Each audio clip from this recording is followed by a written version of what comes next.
This episode of Expedition Mystery is brought to you by Mastermind, nootropic for supervillains. Whether you're trying to take over the world or cramming for evil medical school, Mastermind, nootropic for supervillains is your go-to cognitive enhancer. A caffeine-free concoction of all natural ingredients, specially formulated to boost your brains when you need it the most. Mastermind, nootropic for supervillains, from drmystery.com. Link in the show notes. The disappearance of Asha Degree. The disappearance of Asha Degree remains one of the most perplexing and heartbreaking unsolved cases in North Carolina. On February 14th, 2000, Asha, just 9 years old, left her home in Shelby during the early morning hours, despite stormy weather. Several motorists spotted her walking along Highway 18 before she abruptly ran into a wooded area, never to be seen again. What initially appeared to be a runaway case was later suspected to involve foul play, leading to an intense search and an ongoing investigation that continues to draw attention years later. Asha was born in 1990 to Harold and Leah Degree, a close-knit family who lived in a rural area of Shelby, North Carolina. They were protective parents, insulating their children from many outside influences. Asha was known to be a bright, responsible girl, cautious and shy. She excelled in school and basketball, maintaining a quiet life centered around family, church, and her local elementary school. In the days leading up to her disappearance, Asha's life appeared to be normal. On February 12, 2000, her basketball team lost their first game of the season, which left Asha briefly upset. However, she seemed to move on from this disappointment. On Sunday, February 13th, Asha spent time with family and went to bed as usual. That night, a power outage occurred in the neighborhood due to a car accident, but by 12:30 a.m., the power was restored. Harold checked on the children, finding both Asha and her brother asleep. However, just a few hours later, Asha packed her book bag with personal items, including a set of clothes, and slipped out of the house. Between 3:45 and 4:15 a.m., two drivers reported seeing her walking along Highway 18. One driver even turned around, but Asha fled into the woods when approached. By morning, when Akila went to wake Asha for school, she was gone, sparking an immediate search. The disappearance of Asha Degree shocked the community. From the moment her family discovered she was missing, law enforcement and local volunteers launched an extensive search effort. Despite the early sightings along the highway, the initial search yielded few clues. Police dogs were unable to pick up her scent, and the only item found near the scene, a mitten, did not belong to Asha. The next significant break in the case came on February 15th, when investigators discovered candy wrappers and personal items in a shed near the highway. These items, along with a photograph of an unidentified girl, were believed to have belonged to Asha. Investigators theorized that Asha had possibly planned her departure in the days leading up to February 14th, though there was no clear explanation as to why. For over a year, no clues emerged until August 2001, when Asha's book bag was found buried in a construction site about 26 miles from Shelby.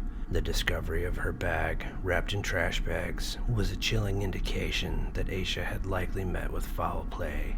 Inside the bag, a copy of Dr. Seuss's McElligot's Pool and a t-shirt depicting the band New Kids on the Block were found, though neither item seemed to have belonged to Asha before her disappearance. Despite the forensic analysis of the book bag, no further leads were uncovered.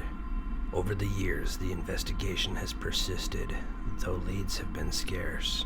In 2015, the FBI reopened the case, offering a $25,000 reward for information leading to Asha's whereabouts. The renewed investigation brought national attention back to the case, with investigators examining every potential clue. They revealed a possible sighting of Asha getting into a dark green vehicle believed to be a 1970s Lincoln Continental Mark IV or a Ford Thunderbird shortly after she was last seen walking along the highway. The following year, investigators from the FBI's Child Abduction Rapid Deployment Team joined local law enforcement in Cleveland County to conduct a comprehensive review of the case. Although hundreds of interviews were conducted, there were no breakthroughs. One of the enduring mysteries surrounding Asha's disappearance is the absence of a clear motive or reason. Unlike many missing children cases, there were no signs of family trouble, academic struggles, or social issues that might have prompted Asha to run away. Authorities now strongly believe that she was abducted after leaving her home, but the circumstances remain unclear. The Degree family has worked tirelessly to keep Asha's memory alive and to find answers. Every year they organize a walk from their home to the billboard on Highway 18, a public reminder of the ongoing search for Asha. They have also established a scholarship in her name and continue to raise awareness about her case through public appeals and media appearances. Despite the heartbreak and frustration, Harold and Akila Degree remain hopeful. They continue to believe that Asha will one day return home, with their mother stating, "I fully expect her to walk through the door." The lingering question of what happened to their daughter haunts them and the community, but they are determined to keep searching for the truth. In September 2024, a new lead emerged in the case when the Cleveland County Sheriff's Office and FBI executed a search warrant related to Asha's disappearance. The search revealed a green 1964 AMC Rambler, a vehicle of interest in the case. While no human remains were found, the discovery of multiple items of interest suggests that investigators are closer than ever to uncovering the truth behind Asha's disappearance. 2 local residents have since been named as suspects in the case, and authorities now believe that Asha was the victim of a homicide. As the investigation continues, there is renewed hope that after more than 2 decades, the Degree family might finally find answers. Asha Degree's disappearance is a tragic mystery that has left a lasting impact on her family, the Shelby community, and beyond. The young girl's case remains unsolved despite years of searching, investigation, and involvement of state and federal agencies. The circumstances surrounding her departure from her home in the early hours of February 14, 2000, remain puzzling. Yet the Degree family's unwavering hope and the efforts of law enforcement ensure that Asha's case will not be forgotten. The discovery of new evidence in 2024 may finally offer a breakthrough and bring a long-awaited justice for Asha and her loved ones. The disappearance of Leah Roberts. Leah Roberts' mysterious disappearance in March of 2000 has left a trail of unanswered questions, unresolved emotions, and a case that continues to perplex both investigators and her loved ones. Born in Durham, North Carolina, Leah was a vibrant young woman who had endured a series of significant life changes, including the death of both parents and a serious car accident that had nearly claimed her life. These personal tragedies, coupled with a deep sense of restlessness, set the stage for a journey that would later become a missing persons investigation filled with haunting clues, but few definitive answers. Leah Roberts was born on July 23, 1976, into a loving family that included her sister Kara and brother Heath. She grew up in Durham, North Carolina, and like many young women her age, had dreams and aspirations. Leah pursued a degree at North Carolina State University, where she studied Spanish and anthropology, but her promising future was overshadowed by a series of tragic events that would deeply affect her. At 17, Leah's father was diagnosed with a chronic lung condition. 2 years later, while she was still attending NCSU, her mother died suddenly of heart disease. This loss devastated Leah, leaving her emotionally vulnerable. Just a year after her mother's death, Leah herself was involved in a serious car accident that resulted in multiple injuries, including a punctured lung and a shattered femur. Doctors inserted a metal rod in her leg during surgery, and Leah later described her recovery as a rebirth, signaling a profound shift in her worldview. Despite these tragedies, Leah continued with her studies, but her life took another devastating turn in 1999 when her father passed away. His death, just 3 weeks before she was scheduled to participate in a field program in Costa Rica, left her without either parent. While she decided to continue with her trip, her older siblings noted that she seemed increasingly lost and unsure about her future. It wasn't long before Leah dropped out of college, only a semester short of graduation. She began spending more time writing poetry, reflecting on the meaning of life, and exploring new creative outlets, such as playing the guitar and taking up photography. Leah's fascination with Jack Kerouac and the ideals of the Beat Generation became a central part of her identity during this period. Inspired by Kerouac's road trips and search for meaning, Leah began to express a desire to take a similar journey across the country. Though she discussed these plans with friends like Janine Quiller and her roommate Nicole Bennett, no one anticipated how quickly Leah would act on this desire. On the morning of March 9, 2000, Leah spoke with her sister Kara over the phone, mentioning her uncertain plans for the future, but giving no indication that she was about to embark on a significant journey.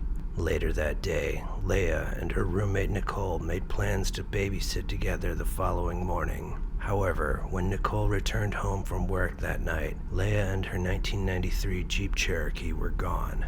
At first, Nicole wasn't worried, as Leah had been keeping an irregular schedule since leaving school. But when Leah missed the babysitting appointment and by March 11th had still not returned or contacted anyone, her family and friends became increasingly concerned.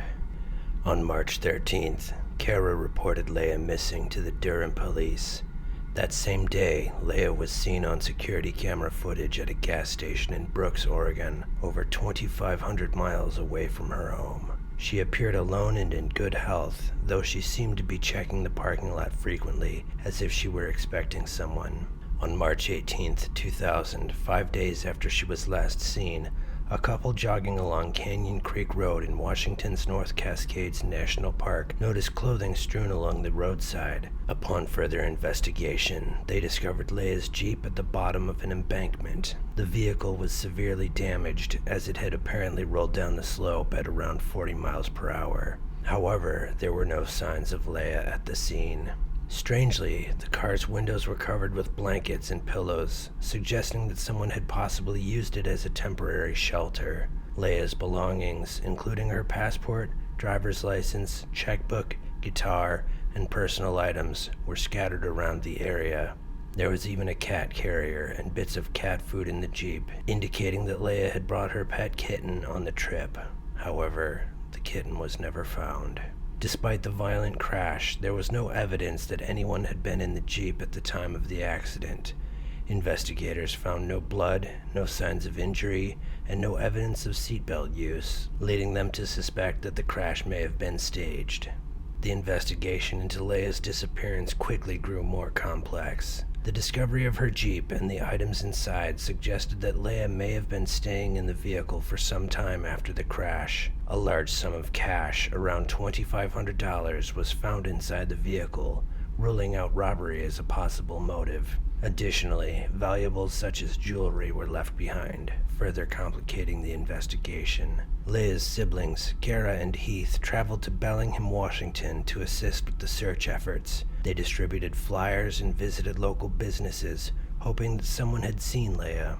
Eventually, a movie ticket stub from a showing of American Beauty at a theater in Bellingham's Bellis Fair Mall was discovered among Leah's belongings. This ticket confirmed that Leah had been in the city on March 13th, just days before her car was found. Witnesses at a nearby restaurant later recalled seeing Leah that day. 2 men claimed they had spoken with her, and one mentioned that she had left with a man she referred to as Barry. However, no one else in the restaurant corroborated the presence of this third man. A few days later, an anonymous tip was called into the Whatcom County Sheriff's Office. The caller claimed that his wife had seen Leah, confused and disoriented, at a gas station in Everett, Washington, but the tipster hung up abruptly before providing more details. Despite exhaustive search efforts, which included using dogs, helicopters, and metal detectors, no additional evidence was found in the area surrounding Leah's Jeep. The investigation stalled, with no concrete leads to follow. In 2006, 6 years after Leah's disappearance, new detectives took over the case and decided to re-examine the Jeep. Upon inspecting the vehicle, they made a shocking discovery. The starter motor had been tampered with, allowing the car to accelerate without pressing the gas pedal. This finding confirmed earlier suspicions that the crash had been staged. Additionally, a fingerprint was found under the hood of the Jeep, and male DNA was discovered on one of Leah's items of clothing. These new clues provided hope that the case might finally be solved, but the DNA did not match any of the original witnesses, including the man who had mentioned Barry. The case has since been featured on television shows such as Unsolved Mysteries and Disappeared, bringing nationwide attention to Leah's story. However, no major breakthroughs have occurred, and Leah's fate remains uncertain. Leah Roberts' disappearance is a tragic mystery that has left her family, friends, and investigators searching for answers for over 2 decades. The circumstances surrounding her decision to leave home, the staged crash, and the tampered vehicle point to foul play, but the lack of clear evidence has prevented any definitive conclusions.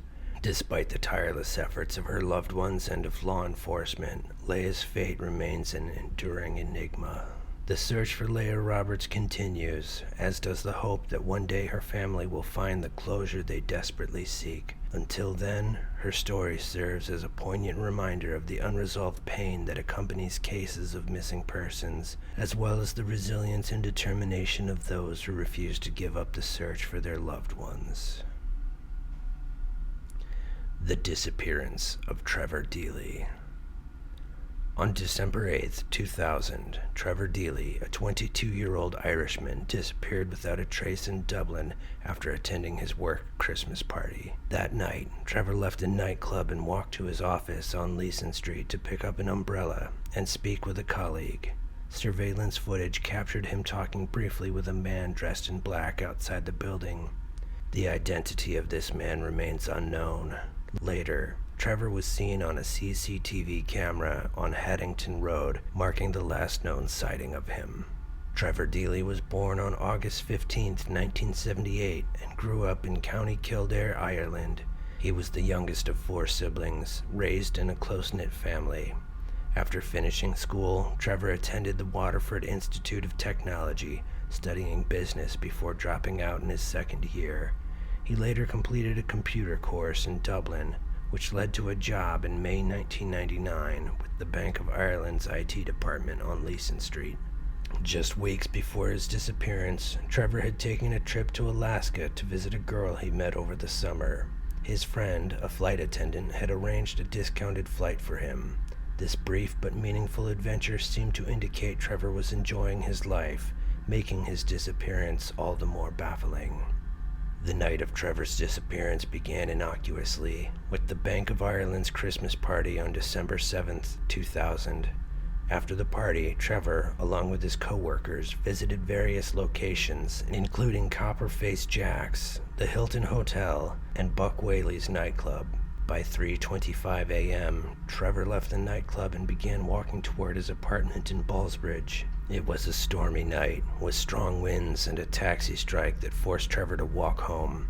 At around 3:35 a.m., Trevor stopped at his office to retrieve an umbrella and prepare for his next day at work. CCTV footage captured Trevor speaking with a man dressed in black outside the office gates, though the brief exchange seemed casual. Trevor then entered the building, made tea, spoke with a colleague, checked his emails, and finally left at 4:03 a.m., continuing his journey home. The last confirmed sighting of Trevor Deely occurred at 4:14 a.m. on CCTV footage from outside a bank on Haddington Road. Trevor was seen walking toward his apartment, but just 30 seconds after he passed the camera, another man, also dressed in black, walked by. Initially, investigators believed this man might have been the same person Trevor had spoken to outside of his office earlier that night. However, further investigation revealed that the man seen on Haddington Road was not connected to Trevor's disappearance. What makes this case particularly strange is the identity of the man Trevor spoke to outside his office. This person remains unidentified to this day, and despite a detailed investigation, the police have not been able to determine if he had any involvement in Trevor's disappearance. Trevor's absence wasn't immediately noticed. It wasn't until the following Monday, when he failed to show up for work, that his employer and family became alarmed. Trevor's family quickly sprang into action, launching their own search efforts. They distributed posters, visited businesses, and asked anyone they could if they had seen him. Despite their extensive efforts, no additional information surfaced. The Garda launched their own investigation, searching nearby rivers and canals but turning up no evidence. There was speculation that Trevor's phone rang for several days after his disappearance, suggesting it hadn't fallen into water, yet this lead also went cold. In the years that followed, the case garnered significant media attention, particularly with the release of a documentary in 2015 highlighting Trevor's disappearance. In 2016, the Garda reopened the investigation, and new CCTV footage was enhanced, which led police to believe that the man in black who had been following Trevor was the same person he spoke with outside the office. A €100,000 reward was offered for information, but no breakthroughs followed. In 2017, the investigation took a new turn when an informant claimed that Trevor had been murdered by a known criminal from the Crumlin area of Dublin. This gang was active in the drugs and prostitution trade in the vicinity of Trevor's disappearance. The informant alleged that Trevor's murder was a chance encounter. Based on this information, Garda conducted a search in a suburb roughly 8 kilometers from where Trevor was last seen. The search yielded a gun and drugs, though these items were not linked to Trevor's case. Investigators eventually called off the search in September of 2017, announcing that no evidence relating to Trevor's disappearance had been found at the site. More than 2 decades have passed since Trevor Deely's disappearance, and his family is still seeking answers. Despite numerous searches, tips, and even public appeals, the mystery of Trevor's fate remains unsolved. In 2023, Trevor's brother, Mark Deely, shared that Garda had digitally enhanced the video footage from the night of Trevor's disappearance. They determined that the man following Trevor on Haddington Road was not the same person he spoke with earlier at his office, but the identity of the individual outside the bank remains a critical gap in the investigation. To this day, the disappearance of Trevor Deely is one of Ireland's most enduring cold cases. While speculation and theories continue to circulate, the lack of concrete evidence has left his family in a painful state of uncertainty. The enduring mystery of what happened to Trevor that stormy night in December of 2000 remains unsolved, leaving a void in the lives of those who knew and loved him. As of 2024, Trevor Deely remains missing. Some people disappear without a trace, as if the hand of some eldritch thing reached out from the shadows and took them. Some no doubt met a terrible end at the hands of their fellow man. Others still may have come by their fate by their own hand. Whatever the case, if you have any knowledge of the fate of any of the aforementioned cases, reach out to the relevant authorities so that the families of the missing might find some closure. Like and subscribe if you've enjoyed this narration. Expedition Mystery, signing off.